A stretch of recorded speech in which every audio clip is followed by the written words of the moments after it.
Hello, everyone, and welcome back to the Journey Out podcast, where we discuss all things family values, entrepreneurship, and healthcare and financial literacy. Today, we're continuing our series on healthy aging, living well at every stage. So let's hop right into it. I know some people probably had it hard, but I was blessed. I ain't never saw my mom and daddy stressed. They only shows success. I'm living comfy from the sweat off they backs, and that's why all I ever wanted was to give it back. I'm not ashamed because I was raised right. No, I would only be ashamed if I didn't help you fight through the pain, help you journey out the games that your mind played. No matter what, I'm never letting my shine fade away. Forever searching for knowledge, hoping I find grace. Keep your intentions pure, be sure about the risk you take.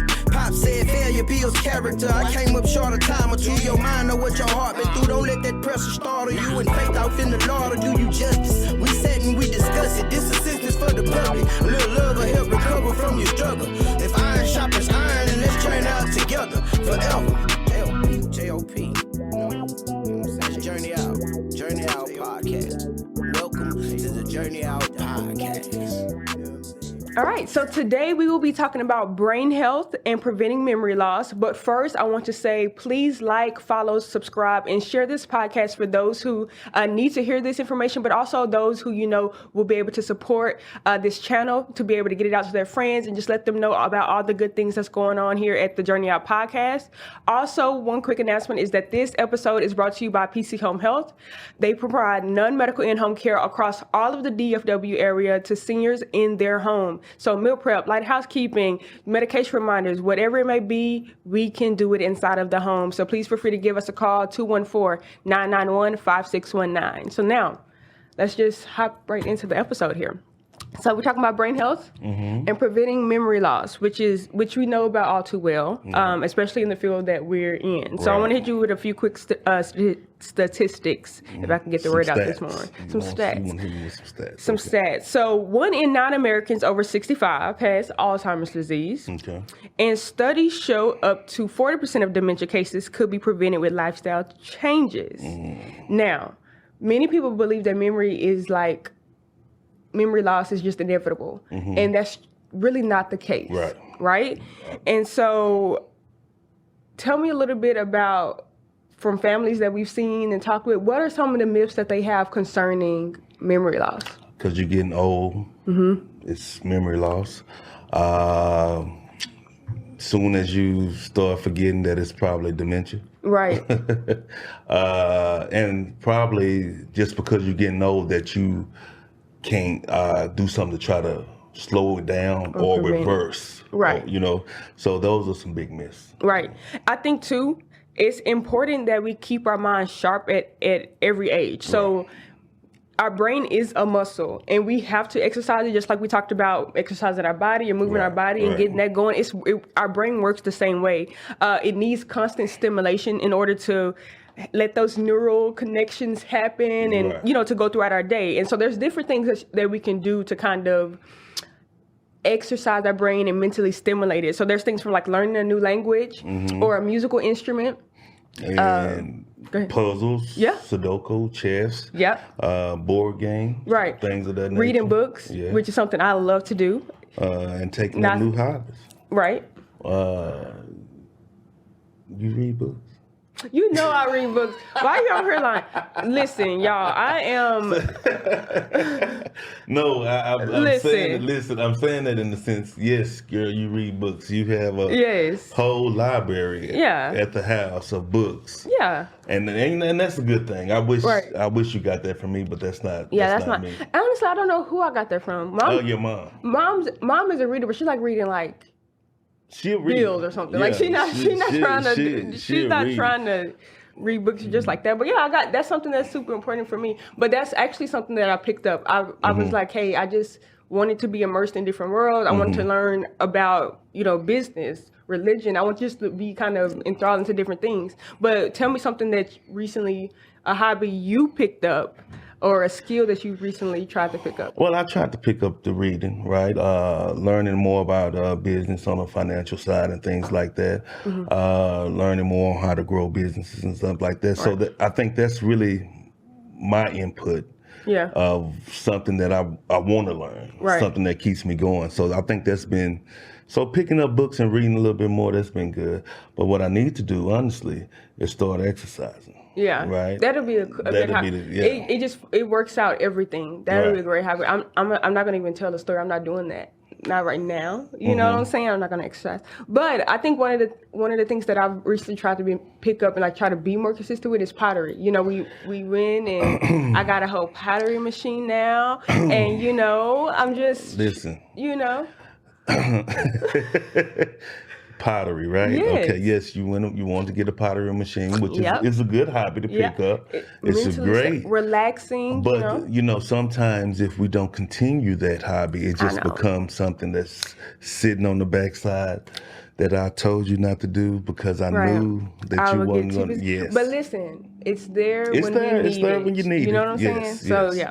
Okay. But I think also too, besides like hobbies and things like that, like having social connections is super important for also strengthening brain functions and reducing stress hormones, which we talked a little bit about in a couple episodes back. It is a statistic that says loneliness increases dementia risk by 50%, according to a 2020 study. So it is important that we are staying socially engaged. And for all of our caregivers out there who are caring for a loved one, it is important that your loved one does not feel isolated or just stuck in their home or just, by themselves, because they have a way to they have an outlet, right, to participate in society. You know, so because sometimes when you get older, you want to stay in the home. You don't want to do nothing. Now, what you want to do, you want to go get your medication from Walgreens or CVS, or you want to go to the grocery store. And that's the only two things that you want to do. Right. That my experience with the elderly. You know, that's what they worry about all the time. But the main thing is socializing with their peers, right? Going to adult daycare facilities. Right. Also, maybe even going to senior centers, right? Those senior centers can also pick them up from the house and take them to the senior center, and also they can bring them back to the house. Right. So those things, socializing with your peers, doing activity with your peers, kind of gives you a new breath of life and keeps you going mentally. I mean, and then it's even as simple as you just picking up the phone as a caregiver or as a sibling or whomever, just calling and saying, hey, just checking on you, how you doing, 20, 30 minutes, taking time just to make sure that you're conversating with them. Maybe it's a video call, FaceTime, or something like that. There's also clubs people can join, like YMCAs. Yes. There's community outreach stuff, so volunteering for a charity that's, that you find that its impact is just one that you want to support, and different things like that. So, and I like that, because the charities can be something that you did in your youth, that you enjoy doing in your youth, and then maybe if that's feeding the homeless, maybe if that's going to a Goodwill and just helping sort clothes or whatever that may be, or even going to church and joining the choir or something like that. Just something that can stimulate you, because again, socialization is like fuel to the brain, essentially. So you want to be able to engage in thought-provoking conversation, and also communicate just on a regular basis with somebody who can just have companionship, essentially, is what that's doing. Check this out. I just thought about this, and I'm not saying that it haven't been done. Hopefully somebody is doing it.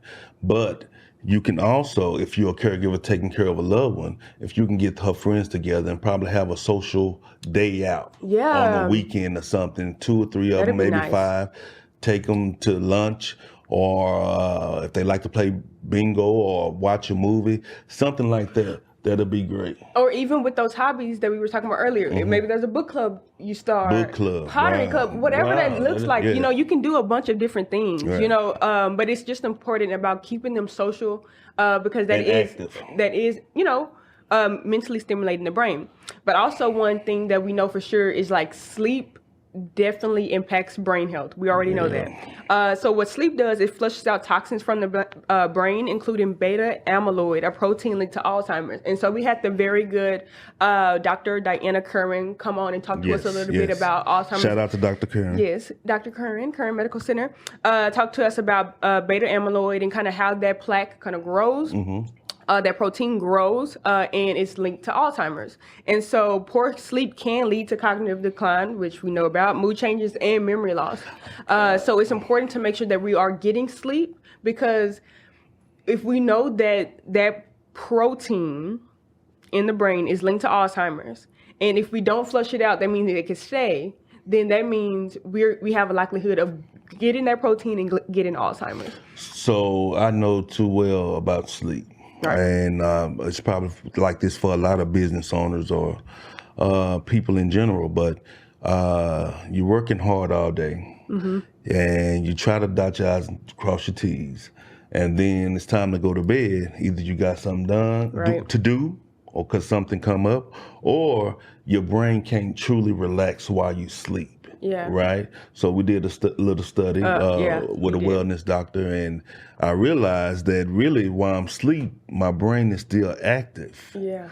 And maybe that's me thinking why. I don't know exactly how it was, but that was hindering my sleep. Right. Right. And that I was still waking up, not feeling like, hey, rejuvenated and got rested. Yeah. So sleep plays an important factor in that, because then I'm asking Bree, hey, what we got to do today? And Bree probably done told me 20 times. 60 times. Yeah, I said 20, you say 60? 60. Well, she probably done told me, I guess, 60 times what we have to do, but because of my brain fog and because I can't focus or concentrate and lack of sleep, right, it hindered me a little. Right. And I think too, like when we talked to that our wellness doctor, one of the big things was creating a routine for your sleep. Right. And so like now I'm trying to be more conscious of it. It doesn't happen all the time. Like I didn't go to bed till like 5 this morning. Like it's not always, it doesn't always pan out. Right. Some things come up, but it really is important to try to set a routine so that way your body is used to it. Because really once you get on that routine, your body's going to naturally start shutting down on its own. Like, oh, it's about that time. I'm going to, go to sleep. And so maybe around 7 o'clock, it's like some sleep time tea. Right. We're resting. There's maybe a bath, something, whatever relaxes you, whatever gets you down. Maybe it's like a not so extensive book that you're reading or something that just calms you down. A book can calm you down in some cases, but what you don't want to do is try to go to sleep and you got your TV on or your phone in your face. Or you just drunk an energy drink 2 hours before, or coffee or whatever that may be. You want to try to limit the screen time during that time, because that again gets those neurons start snapping and firing, and then you're just energizing, you're awake. But also just deep breathing exercises, just something that can relax you, because studies show that chronic sleep deprivation can increase Alzheimer's risk by 33% due to toxin buildup. So it's just super important that we're kind of monitoring those things, because we don't think about it like that. We just think, oh, I didn't get enough sleep last night, but we don't know really what it is doing to our body and to our health and to our brain health. And hopefully we can get Dr. Karen on here again. Yes, to talk more about that. That'll be awesome. Yes. But the truth is, there is a thing called dementia. And a thing called Alzheimer's. Dementia being that umbrella term that encompasses many and various types of dementia. Alzheimer's being the one that's kind of mostly known to most people, but there are various types of dementia, and then there's the disease of Alzheimer's. But it's important that we know the difference between normal forgetfulness and dementia, because I think that's one of those things that I hear all the time. They're like, well, what if I forget my keys, where my keys are, or my phone? Well, that's normal, right? Most people do forget where their keys are or where their phone is. But the thing is, you remember it later. Or there's maybe times where we're taking a little longer to process something. Like even today, right? I had a bunch of things going as we got out of the car. I left the car running as I got out of the car. And it took me a little longer to process. Why do why is this car still going? Well, Bree, you forgot to turn the car. And that's probably a little due to something happened. Doing too much at one time and not focusing on the main thing. Right. That's kind of what that was. Or, trying to retrace your steps because you're trying to find the TV remote mode or something like that. That's normal. But signs of dementia look a lot different from that. Maybe it's forgetting common words or how to do familiar tasks. So like, I know you're my father, your name is Antoine. If I don't remember that you're my father and your name is Antoine, then that could be cause for concern. Right. Or getting lost. Right. Coming home when you done drove that route plenty of times from home to the store. Right. From home to Walgreens or whatever that may be. And you get lost and you probably get a call from your loved one saying, hey, I'm lost. Right. Well, Mom, Dad, where you at? Well, this is the street I'm on. Well, Mom, you right around the corner. Right. Those are some signs, Those right? Are big Those signs. are some big signs. So. Yeah. Even like difficulty following conversations or even handling finances. That is a red flag for a lot of people who realize that, okay, my mom, my dad, my sister, whomever is going through something different. The lack of finances, they're now getting evicted, or the phone bill hasn't been paid. Right. You're like, what is going on? Those are key signs because they don't know how to do those functions anymore, or like repeating the same stories or questions frequently. So, a lot of our patients be like, hey, I went to the store yesterday, and then they come back. I went to the store yesterday, and it repeats. And there's ways, of course, that you deal with that, but the common thing is you should not repeat that just consistently like that. So those could be signs of dementia. But I want everybody to know dementia is not a normal part of aging. It does not happen because you're getting older. It really does not. It really has to do with the protein that's built up into the brain. And again, there's different forms of Alzheimer's, different forms of dementia, and then there's Alzheimer's. So it's important that you're talking with your provider when there is a diagnosis given, so you know what type of dementia it is and how to handle that disease, because different types of dementia do different types of things, and you'll be able to kind of combat those behaviors that come with that if you know how to handle it and what to expect. So tell me this. So what are some major risk factors when it comes to cognitive decline? Excuse me if I said that. Cognitive decline. Yes. So we talked a little bit about it with the protein, and Dr. Kerwin, please go back and watch that conversation with Dr. Kerwin, because she talks profoundly on genetics. She talks about the APOE4 gene that increases the risk.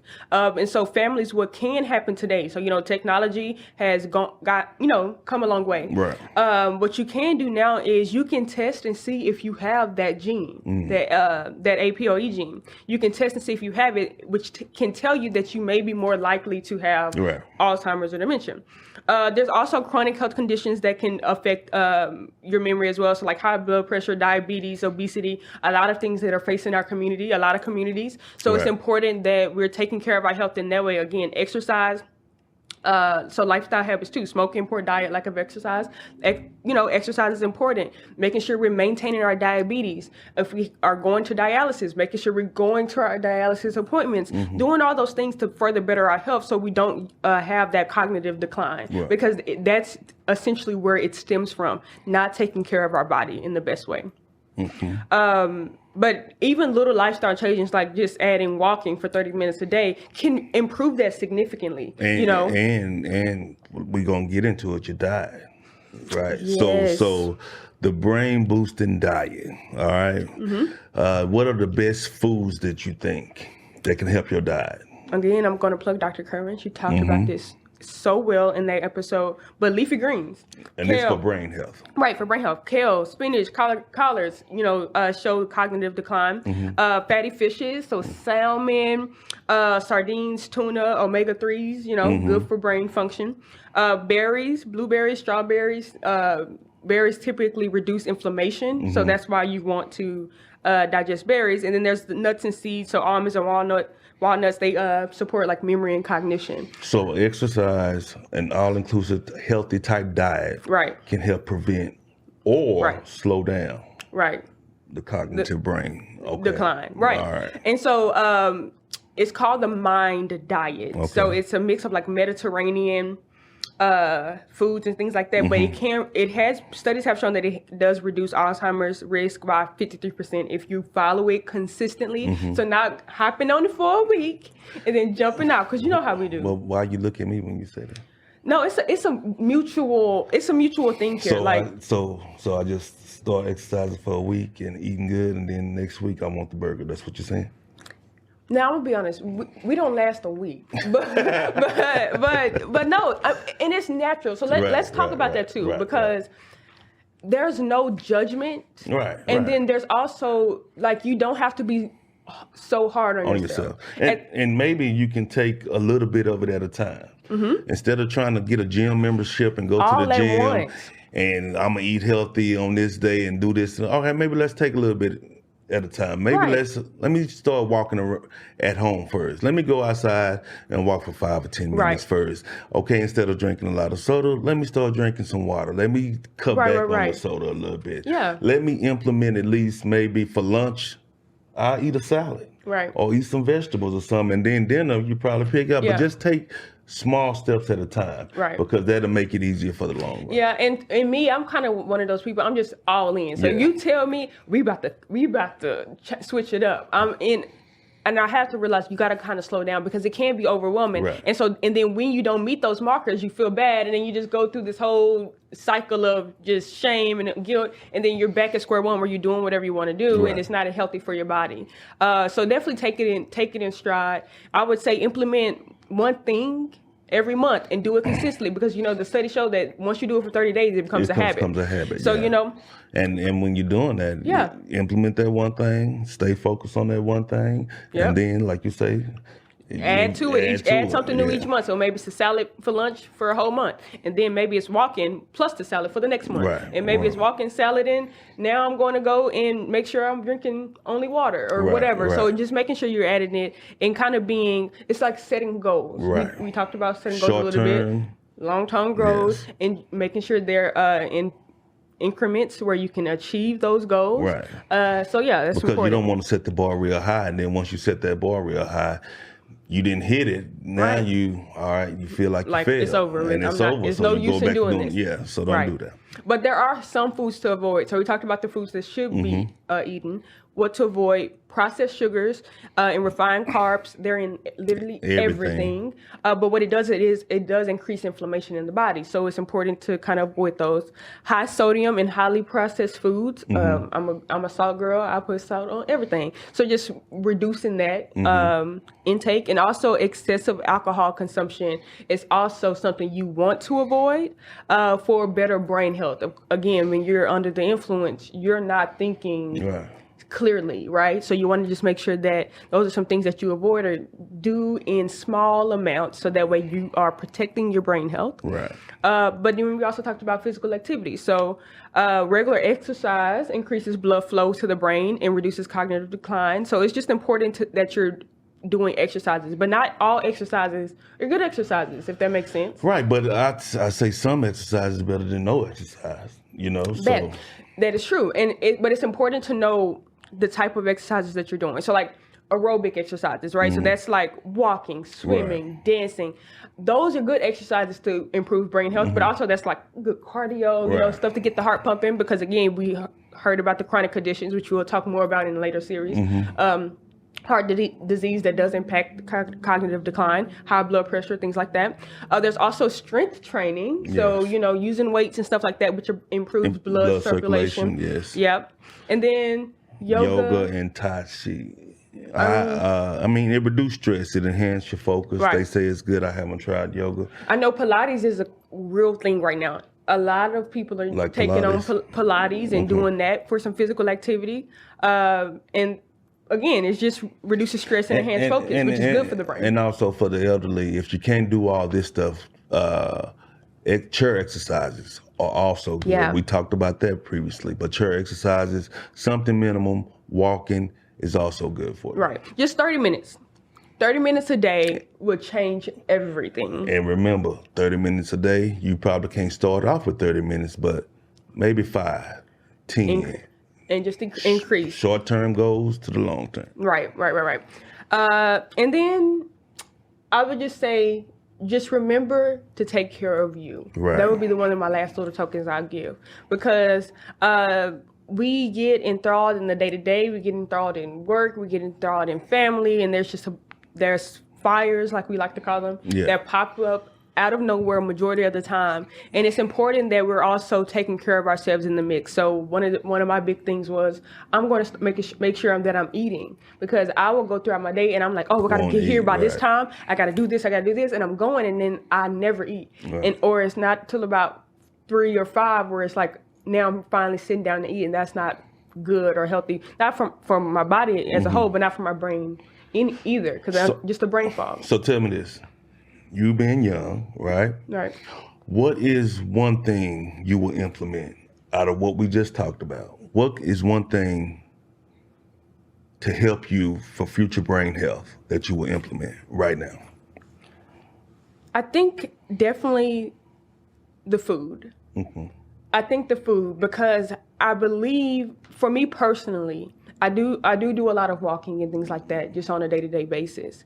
But I think what I'm giving myself at the end of the day, and I done work 12 hours in the day and hadn't eaten anything, and then I'm like just snacking on candy and stuff like that. I think I would do better for myself if I did change my eating habits and make sure that it was according to that mind diet, something that is fulfilling. So when I do take those breaks, I'm getting re-energized and I have better clarity. All right, I got another question before we get out. All right, we talked about the elderly. We talked about caregivers taking care of their loved ones, how they need to look out for themselves and treat themselves and help their loved one that they're taking care of in this brain cognitive state to get better brain health.